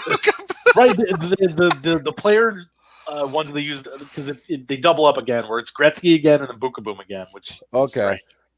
But yeah, And then the other thing to note on this one, because you have the big Rangers logo on the front, but then if you look at the side, there's the same Rangers logo with the upped up font with the Lady Liberty like topping to it, which is the tiara. Yeah, this looks like I'm about to get hit by a car. How did they get the Lady Liberty out of this disaster? That's pretty amazing when you think about it. Well, because you look at that logo, that's the logo that's on the shoulders of the Lady Liberties. And what they did with this jersey, you see, is that they basically they took the Rangers logo and put the Rangers letters as it would be normally on the jersey. And then they just said, well, what if we just put the logo but kept the word exactly where it's supposed to be and made it big? Because again, this was like for the 90s thing where all the jerseys were sublimated. So this wasn't going to be a giant patch. It'd be like the Wild Wing jerseys were. Well, don't you think that would probably go down in history as the worst jersey ever if they did one that? One of them. At least it's in the top 10 for sure. Oh, don't worry. There's some that are pretty bad. The next one is just a bunch of lines. Your St. Louis Blues Rangers. I love what the hell is this? I like Zach said it best. It's just a bunch of lines. So tell me about this concept. Oh, it's just a bunch of lines. It's like a sash that wraps all the way around. It's not. So what I did was I drew some lines, and I think it looks pretty neat. That'll be $240,000. Right. I do love the caption there that this has some strong school photo background vibes. Yeah.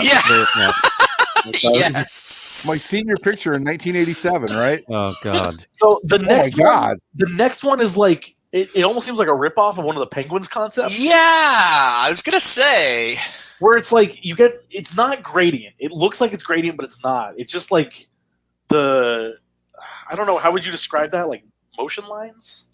Yeah, it's very pointy. Yeah, like Phoenix Suns-esque kind of. It looks like they like sold this one to the Atlanta Thrashers board. And we're like, you guys can. This one has strong Apex One jacket vibes. I don't know. I'm not sure. Yeah, I can see that. It's in like that. That's an Apex. Yeah, there you go.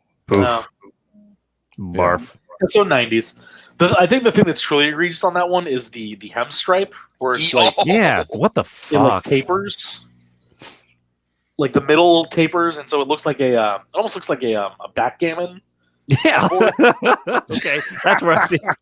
Yeah. You're fired. Whoever designed this, you're fired. I don't know where you are or what you're doing today if you're still alive, but you're fired. And then you go to the next one. There's some more gradient. There's some more red. This one looks like shit. Okay. That one looks so bad because it's this red to blue gradient and the hem stripes are like curved. Are those like supposed to be chains? They look like. I think it's just a mess up with the. I think it is nothing short of an absolute miracle that came up with those really cool Lady Liberty jerseys out of this. Well, you see it, but in the panel behind the other one, you see like a sort of Lady Liberty. Yeah. There. Mm-hmm. And then the one that we always love is the sketches. The ones that were on the cutting room floor of the cutting room floor. What's this guy down here? Is that like a puck running around? That's Atlas holding the puck. Is that a puck with skates? Yeah. Yeah. Now that one has my Atlas with the hockey puck. Yeah, that's amazing. That is the most 90s hockey logo ever designed. I hope that it had white gloves. You know, like a Mario type, like Sonic Mario cartoon gloves.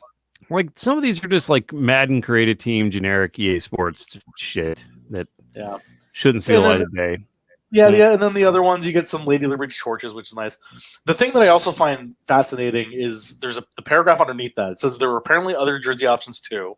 Ed O'Hara, a designer from SME Designs who worked on the new look then, told the New York Times in 1997 that they considered King Kong on the Empire State Building before that would have settling been the on Lady greatest Liberty. jersey of all time. If they that would have been the official jersey of the glorious tournament of victory. Yes, Zach, I'm sorry, but that beats out the Wild Wing jersey by a mile. If they had gotten King Kong in the Empire State Building for a Rangers jersey, oh my God! Could you imagine the pictures of Wayne Gretzky in a jersey with a cartoon gorilla off the Empire State Building? Oh my! I hadn't thought about it like that, but yeah. So this is one of those things with NHL with the Rangers in particular that I have an issue with is that the Rangers sell themselves, the whole brand, as this like heritage, old school kind original of like, 16. Yeah, we're like right. No, I mean I'm not saying they're not, but then at what point do you give sell your souls to these corporate pieces of shit designers who just like want to just savage everything? Let's tear it up. This is baby. This is the 90s. We got to get the kids to buy the jerseys. And look at this. You got this blue shitty rag with the diagonal letters. Tell you what, let me just rip that shit up right now because you know what's coming, baby. Oh yeah, gradients and weird like sun's bursts and all this horse shit. Oh yeah, fuck yeah. Well, don't you like that? It's the same thing as the Leafs graffiti jersey that we never I mean, you have the Toronto Maple Leafs, like the second oldest team in the league, who almost went with some bullshit with like a graffiti text. The birth of Maple Leafs with an X. Yeah, Maple Leafs with an X, right? Like that almost happened. And I still maintain that had they gone through with that, like they would have won the cup in those uniforms, and it would and that would almost be worse than the fact that they haven't, because then you'd have to be like, oh, our most recent Stanley Cup victory, and everyone is wearing graffiti jerseys.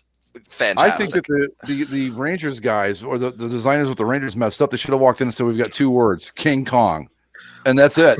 You're fired. Get it out. Like, I mean, to the same degree, Andy, like you look at all those first NHL alternate jerseys that existed, and yes, you have the Ducks with the Wild Wing, you have the Lightning with the Rainstorm, and those are new teams, non-traditional markets. Do whatever the hell you want. Sure, those shouldn't really count. Yeah, right. But then you have like the Bruins did the Pooh Bear. Yeah, but to me, the Oilers to me was the biggest, most damning change. The whole copper and dark blue trash, where they had that like 3D. Oiler guy like cranking a hockey stick. Super sperm. Yes. No. He's talking about the dark blue and copper update with the. Yeah, well, that one's bad. Same spirit of the early 2000s alternate where it had the super sperm on it, the steel sperm. Like to me, the Oilers have some of the most like pristine uniforms. You don't need to fuck with them. You don't like. Thankfully now they've mostly course corrected, but like Jesus Christ, like what have you done? Like it's kind of a Godfather, look what they've done to my boy or whatever, like they've massacred this sacrilege, God damn it. And I don't know, somebody deserves to be punched in the fucking face for doing that stuff. But I mean, hey, who am I to say, like I get irritated irrationally all the time, frequently, several times a week when I think about NBA uniforms and how there are 12,000 of them. And I've just given up. I've just given up now. This is for you and me, Andy. The Lakers played the Bulls this weekend. Okay. Do you know what jerseys they were wearing? I'm guessing the Lakers wore their blue. The Lakers wore the white with the light blue, and the Bulls wore that Chicago. Yeah, so nobody was actually wearing their team colors. So yes, the Lakers and the Bulls did not wear their yellow and red classic matchup jerseys. They wore.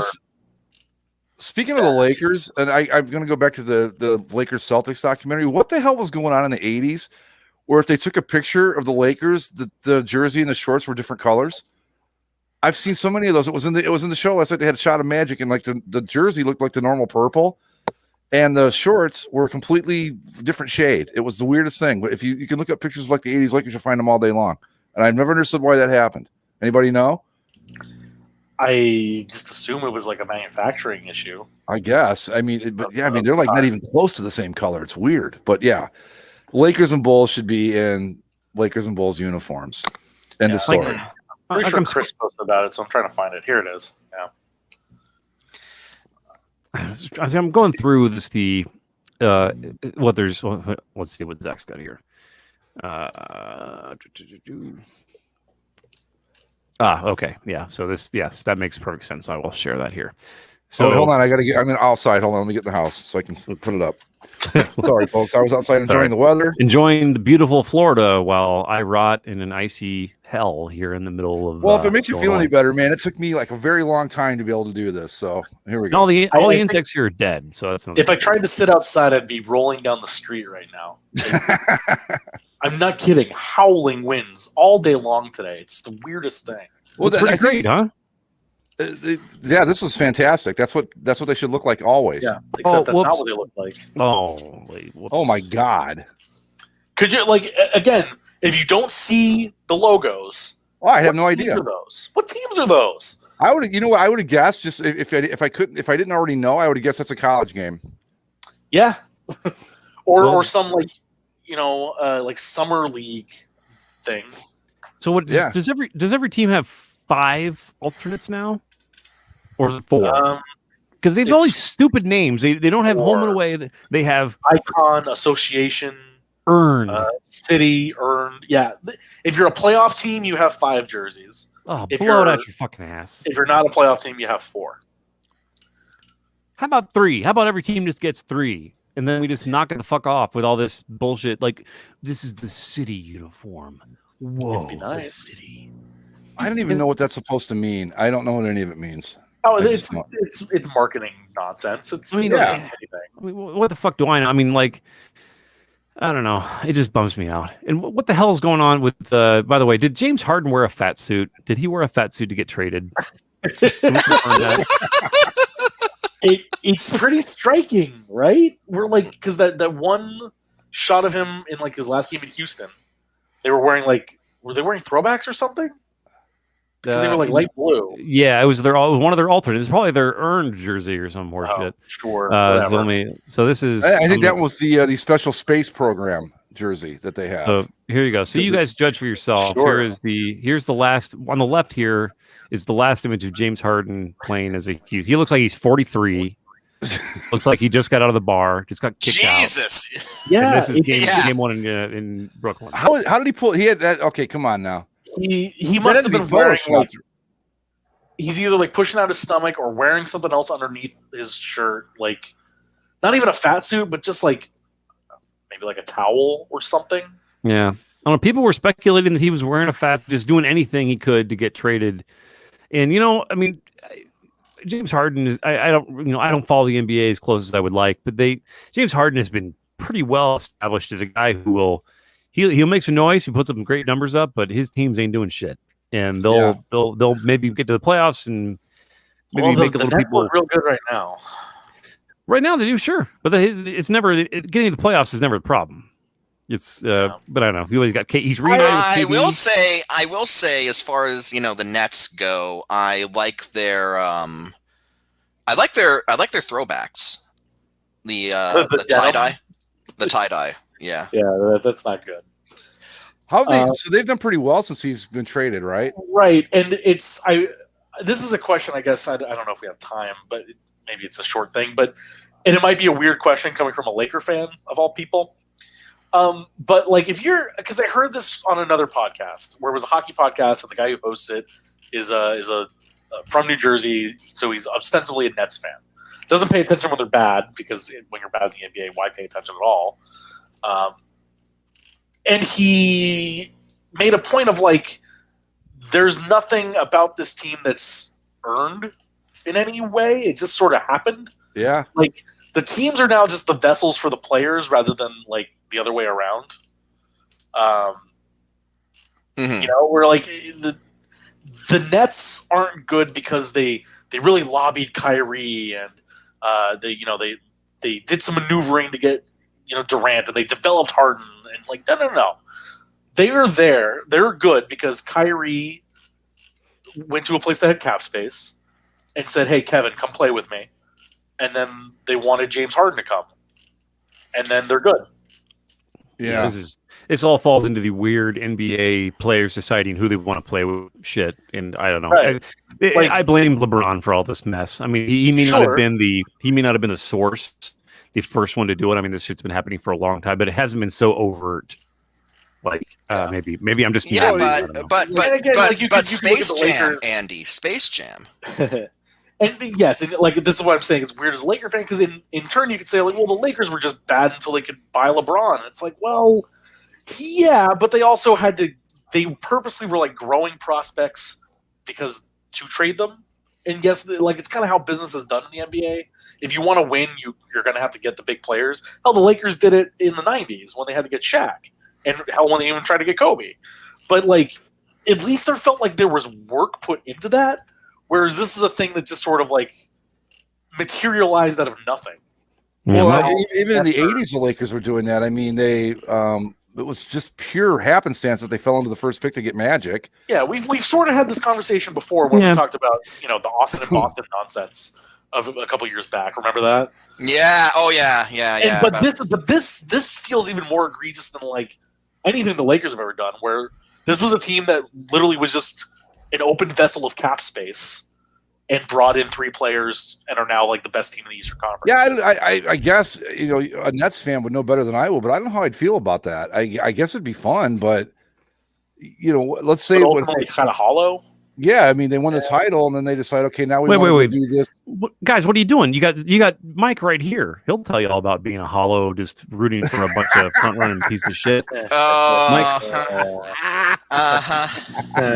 greatest of all time and friends gathering down in Florida to have a retirement tour, win a couple titles. But hey, kudos for Mike. Mike has some secondary experience with that too. Again, not the same thing. Where the Raptors were good, and yeah, they built the rest of the roster. But the only reason they won a title is because they got Kawhi. Kawhi. I mean, Kyrie and Kawhi. But I mean, the thing is, though, they traded for Kawhi and they gave away their best player to get him. So I won't say. And now it's done. And that's I was going to say, you bring up Giannis in the chat. That's a good point because he stayed in Milwaukee. Milwaukee signed to a big deal. Good for them.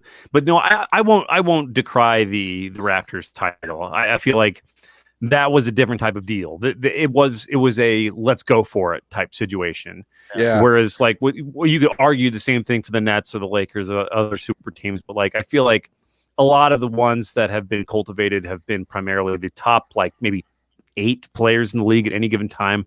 Essentially, almost I feel like they have these like conference calls where they simply say like, hey, can you guys work a deal to get here? Do you guys want to come here? You guys want to win a title here? Like I mean, it feels way too orchestrated for me. But that's just maybe it was like the Raptors won 10 games the year before, and then they said, okay, let's go out and get 4 superstars and win a title. That's not really how it worked out. They were pretty solid before. Well, the Raptors built a team, and they realized that it wasn't happening with DeRozan, and they made the change, and they went out and they got a star player that could put them over the edge. And again, like they had to trade for that guy, and it was not a sure thing that was even going to work out because there were rumors that Kawhi didn't even want to play there, and like there was a whole there was a whole host of problems that could have manifested that didn't, but there was a degree of risk there. And so I think that absolutely 100% like things had to happen, and the Raptors made those things happen in order to pull that all together. Yeah. They beat the Warriors, right? Yeah, they beat the Warriors. Yeah, man. That's even better. What would be great too, we're not great, but I guess if the Nets somehow win the title this year, I still pick the Lakers as a favorite right now because of course, but I can't think of Kevin Durant in any positive light when it comes to a championship. No. And you know what the funny thing is, if he and Westbrook and Harden stay together in Oklahoma City, they probably win one. Yeah, where they originally started. But even in that too is like that was a legitimately built team, that Oklahoma City team. Yep. They were drafted and developed. They didn't just materialize out of nothingness. They worked to get that team together, and it's just so like, and it's not impossible to do. The Warriors did it. The Warriors didn't just like plop up out of thin air. They developed and built. It can be done. It's just which is why I made were there 30 teams in the NBA? Yeah. Okay, so basically 26 of them know from the opening tip off they have no chance of winning anything. Yep. Yeah. Yeah, and even like to add on to what Chaos Blast said, like who was the last time big star? He mentions Portland. Like Damian Lillard is sitting out there in Portland, being an absolute badass and doing all he can to make the team as good as it can be. but it's never going to be good enough. No. Right? It's just a countdown until he goes to some other, goes to whichever super team of the moment has the. Yeah, I mean, I got to be honest. I was surprised Giannis signed with Milwaukee. I would have guessed that because that guy could have gotten anything he wanted anywhere. Right. And good for him to do that. That's great to try and create some sort of parity in the league. But it's not like Milwaukee's been bad at all. But you can only do that for so long until all I'm gonna say on this. I'm gonna say on this is, hey, Clippers. How's it going getting Kawhi to sign that extension? Yeah, and then you got the Clippers have been trying to do this forever, just can't seem to pull it off. Well, again, I don't understand. The Clippers are another example of this, where, yes, they drafted Blake Griffin and they tried to create something with Blake Griffin, but they also tried to add they got Chris Paul because the league didn't want Chris Paul to go to the Lakers. Yep. If it wasn't for quote unquote basketball reasons, Chris Paul would have been a Laker and the Clippers' first round of relevance would have never happened. Lob City would have never existed. But then you get this version of the Clippers that, again, created out of whole cloth. They've been okay in the years previous, but it's okay, now let's get Kawhi and let's get Paul George, and oh no, it's blown up in our faces. Well, that's just because of the Clippers, though. I think any other team does this, they probably win a couple titles. Also true. Yeah, but I don't know. That's the hard thing for me with the NBA. Is unless you're a fan of the Lakers or one of the like I said, 4 teams, you're wasting your time. I am fully aware that the Toronto Raptors will never win another NBA championship, but hey, I saw it happen once, and that's good enough for me. Well, I mean, what's the point of being a Cleveland Cavaliers fan right now? Well, I think it's more of you're just a fan of basketball, the NBA. I mean, Greg, you're in the same boat that I'm in. Will the Cavs ever win another title? No, but you got to see one happen. So Hell, and again, the only reason the Cavs were the reason the Cavs were good in the first place was they drafted LeBron, and he wasn't one of the best basketball players of all time, and that's going to get players to go to the town to try to play there. And that's the hope if you're Milwaukee or Portland, that you get a star and you get other players that want to come there and try to make something of it. But it's very hard. And all credits to as an example from last year and this year, the Denvers of the world, where it's you've done all you can to make a good team, and damn it, you've made a very competitive team. It isn't good enough, but you tried your damnedest and you made it. I guess the drones took him out. What? What happened to Zach? He's still here. He's still here. Yeah, I don't know what's going on. Greg, are you? I lost him for a second there. Okay, sorry about that. But just basically what I'm saying is all credit to these teams that are doing their damnedest, but to truly be successful in the NBA, sometimes you got to make that deal with the devil and just do it. Yeah. The thing with the Denver Nuggets, though, is that they were good enough to do what they needed to do, which was humiliate the Clippers. Right. Well, and they got to the Western Conference Final, and that was huge for them because they'd never fucking done it. Yeah. Or they had, I guess, but always run into the Lakers.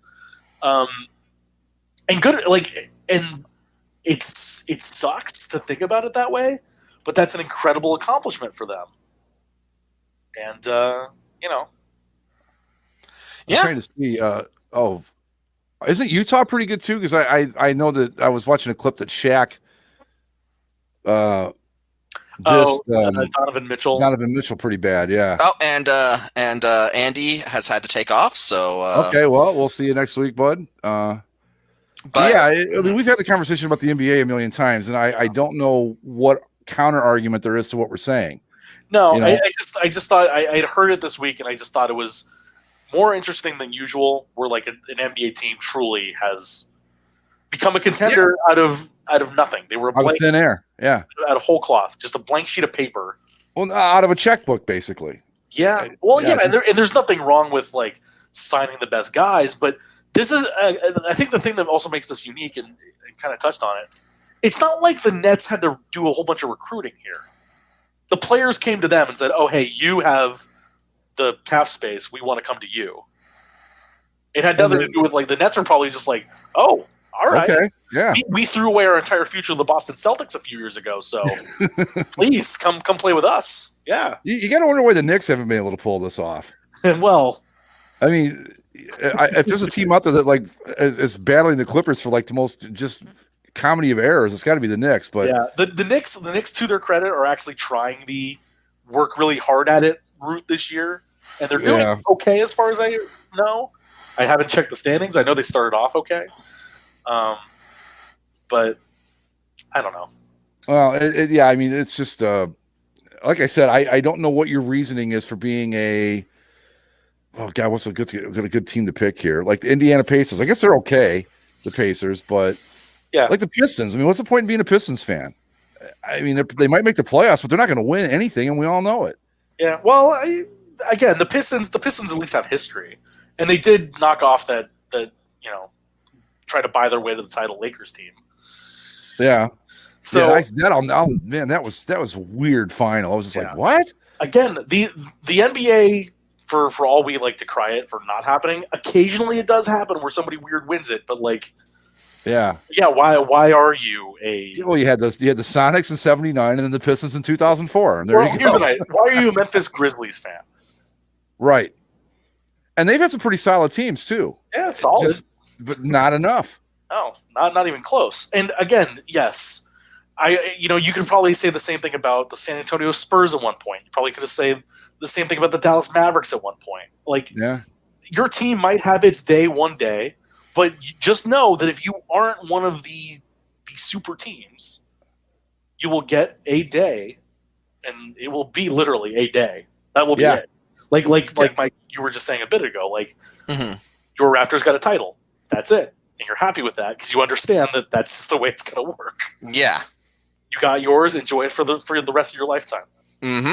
Yeah, same with the Cavs. I mean, that I could look. I hope I'm wrong because it would be. I don't want to say this, but I don't think I'll see another Cavs title in my lifetime.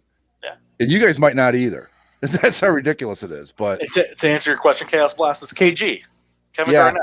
KG. Well, who was that kid they drafted a couple years ago that was supposed to be pretty? Rubio. Oh, Wiggins and Rubio. And yeah, they tried to make something of it, and they're. The unfortunate thing is when you get these high draft picks and they don't become superstars. Right. Like that's what Anthony Wiggins, Andrew Wiggins. That's what he was. Yeah. Because he was. I mean, I remember because the Cavs traded his rights away, and I'm like, wow, that was really dumb, but it turned out not to be. Yeah. So you never know. But anyway, we got anything else, boys, or should we wrap it up? I think we're good. I think the only thing we didn't touch on, and I just want to say it because there was nothing more to say about that game, the AFC title game. Oh, Buffalo! Why'd you kick so many field goals? I don't think it would have mattered. I think it was. It's not going to matter because the thing that just strikes me whenever I watch the Chiefs is just how goddamn fast they all are. Tyreek Hill is like, it's like, how can a human being run that fast? I know it's incredible, but I mean, I saw like this one pass play, and I was like, my God! I even texted you guys like, this guy's ungodly fast. It's unbelievable. Yeah, but if you're the Bills, and you know that you're playing against a team like the Chiefs, you just got to go for it, man. Again, commit to the bit. But you know what, though, with the Bills, and I wanted to bring this up if we talked about them, so I'll just get into it real quick.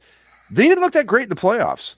I mean, they looked really tough during the regular season. Really, the Colts gave them everything they wanted. They didn't look great beating the Ravens 2 weeks ago, and then this. And I don't know if the offense just fell asleep or what. Well, I know they lost one of their running backs, which probably hurt a little bit. But anyway, next week we will do we'll do some prop bets like we do every year, and Super Bowl picks and all that stuff, right? There is still a 2-week break between the Super Bowl this year, right? Yes. Yep. It's the 7th of February is when the Super Bowl is. Yes. If the NFL had stuck to its guts or stuck to its guns about the COVID protocols and actually canceled a week at some point, which they had the right to do but never did, then they would have eliminated this week. But no, we're still here. Okay, well, just real quick too. The Chiefs aren't allowed to come in until the Friday before the Super Bowl. I wonder if that's going to have any effect. I heard today that they're not going to fly in until Saturday. Wow. Well, I don't know. Yeah, but in Tampa, it's going to be like a regular NFL game week, right? Where Tampa's at home all week. Yep. Mm-hmm. And then the visiting team flies in. Well, it'll be interesting. It'll certainly. It just makes. I think all that does is make the Super Bowl week itself not the same. Yeah.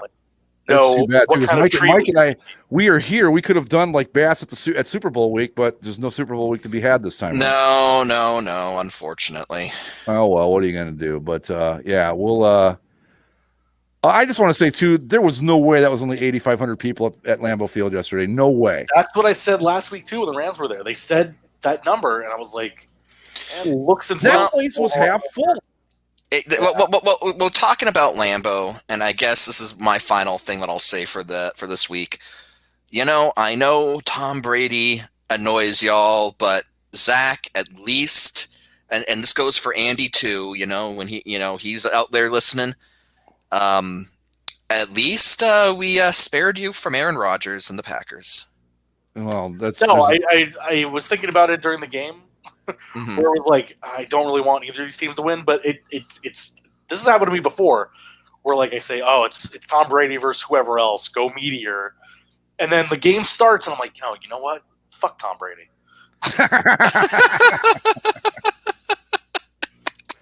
All right. On that note, folks, we're gonna wrap it up. Follow us on Twitter at Basically Sports. Subscribe via Apple Podcasts, the Spotify, and wherever fine podcasting is sold.